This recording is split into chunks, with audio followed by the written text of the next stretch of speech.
So kanina dumaan kami sa may Palm 1, Palm 2. Ngayon nandito na tayo sa Palm 3. Sa Palm 3. Tingnan natin kung yung kasunod niya is Palm 4.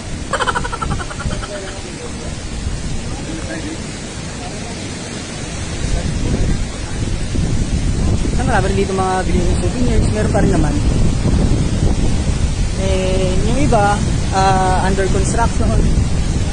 Ginagawa kasi diba dati, tinanggal nila yung ibang mga nakakatira sa nature. So ngayon, rehabilitate nila yun.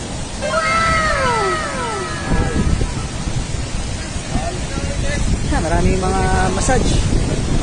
Gusto nyo magpamassage, ma-relax. Marami. Mga yung sikat na sikat dito yung mga tattoo, mga pa-dreads ng buhok. Kaya marami dito. Medyo ano na ngayon, tinan nyo, may subway na. Medyo ang tawag doon? Kalimutan ko doon.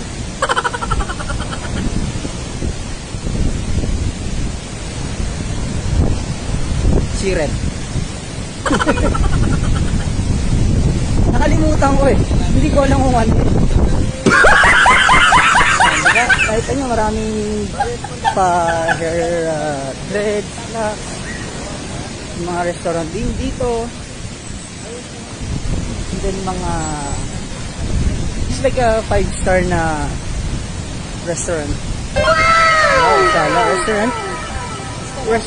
Pero restaurant.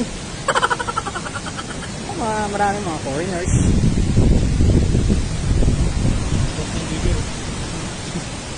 Si Justin Bieber.